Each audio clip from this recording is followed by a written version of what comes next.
અમદાવાદથી મહત્વના સમાચાર સામે આવી રહ્યા છે, જ્યાં અમદાવાદના ખાડિયાની રંગરેજ પોળમાં હુમલાની ઘટના બની છે। અમદાવાદના ખાડિયાની રંગરેજ પોળમાં હુમલાની ઘટના રોડના પેચવર્ક દરમિયાન રાત્રે હુમલો થવાની ઘટના બની છે। અસામાજિક તત્વોએ ઓચિંતો હુમલો કર્યો। કોર્પોરેશન કર્મચારીઓ ઉપર હુમલાથી ચકચાર મચી ગઈ છે। ત્યારે ટેકનિકલ સુપરવાઇઝર ભાવેશ રાઠોડ ઉપર હુમલો કરવામાં આવ્યો છે। ત્યારે આ અંગે કારંજ પોલીસમાં હુમલા મામલે ફરિયાદ પણ નોંધાઈ છે। અમદાવાદમાં દિવસે ને દિવસે અસામાજિક તત્વો બેફામ બનતા હોય તેવું લાગી રહ્યું છે। ઉલ્લેખનીય છે કે થોડા દિવસો પહેલા જ જે અસામાજિક તત્વો એટલા બેકાબુ બન્યા હતા કે જેને લઈને પોલીસને પણ ભાગવું પડ્યું હતું। ત્યારે વધુ એક આ પ્રકારની ઘટના બની છે કે જ્યાં અસામાજિક તત્વો છે, આ અસામાજિક તત્વો બેફામ બન્યા છે। ત્યારે થોડા ટાઈમ પહેલા જે ઘંટાકર્ણ જે છે ત્યાં પણ એક જાહેરમાં હત્યા કરવામાં આવી હોય તેવો બનાવ બન્યો હતો, જ્યાં કહી શકાય કે અમદાવાદમાં દિવસે ને દિવસે આવી ઘટનાઓ બનતી રહી છે। હુમલા હત્યાની ઘટનાઓ બનતી રહી છે। ત્યારે વધુ એક હુમલાની ઘટના અમદાવાદ ખાડિયાની રંગરેજ પોળમાં બન્યો હતો। રોડના પેચવર્ક દરમિયાન રાત્રે હુમલો કરવામાં આવ્યો હતો। તેના સાથે જ અમદાવાદથી વધુ માહિતી માટે સંવાદદાતા જયેશ પ્રજાપતિ જોડાઈ ગયા છે। જે જયેશ, વાત કરવામાં આવે અમદાવાદના ખાડિયાની રંગરેજ પોળમાં હુમલાની ઘટના બની છે, શું છે વધુ વિગત?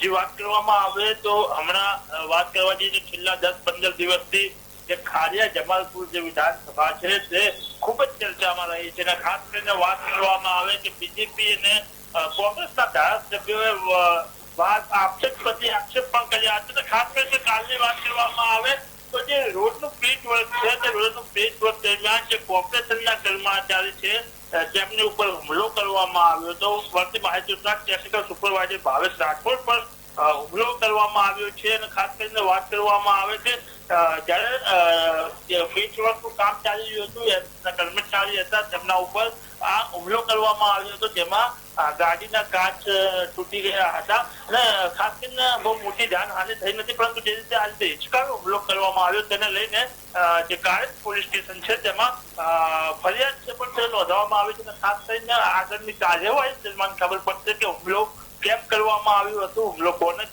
કર્યો હતો અને શાની માટે કર્યો હતો, તે આગળની તપાસમાં જ બહાર આવશે। જી જયેશ, સમગ્ર ઘટનામાં આરોપીઓ છે તેઓની ધરપકડ કરવામાં આવી છે કે પછી આરોપીની ધરપકડ કરવા માટે કેવા પ્રકારની કાર્યવાહી કરવામાં આવી છે?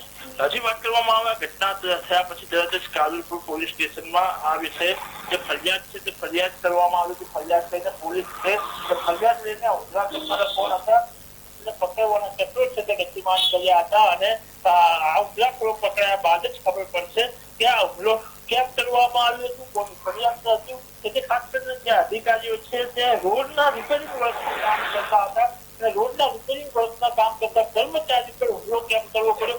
અવારનવાર વાત કરવામાં આવે રોડ પકડનાર પાર્ટી પર હુમલો થતો હોય છે, પરંતુ આ રીતે જે પેચ વર્ક કરતા કર્મચારીઓ ઉપર હુમલો થયો નથી। પણ જે રીતે હુમલો કરવામાં આવ્યો છે, કોને કર્યો, હુમલો કોને કર્યો છે, શા માટે કરવામાં આવ્યો છે, તે એક મોટી વાત છે। ખાસ વાત કરીએ તો ખાડિયાની રંગરેજ પોળ છે તેમાં આ હુમલો થયો છે અને આગળની તપાસમાં જ ખબર પડશે કે આ હુમલાખોરો કોણ હતા અને શાની માટે હુમલો કર્યો। જી બિલકુલ જયેશ, સમગ્ર માહિતી બદલ આભાર।